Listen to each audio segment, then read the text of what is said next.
همه بدانیم که اگر دوستی خردمند را برای خودمان انتخاب کنیم، مانند این است که در یک بدن با او هستیم.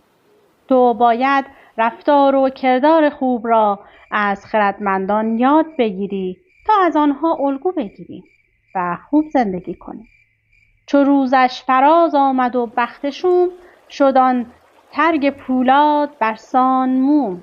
دوان شد به بالینش شاه اورمزد، برخشانی لاله اندر فرزد. وقتی که آثار بیماری در چهره نرسی دیده شد، او پسرش اورمزد را فرا خواند و او را نصیحت کرد که اگر می‌خواهی تاج و تخت شاهی برازنده تو شود و برایت بماند، عدل و داد را پیشه خود کن. مبادا که تاج از تو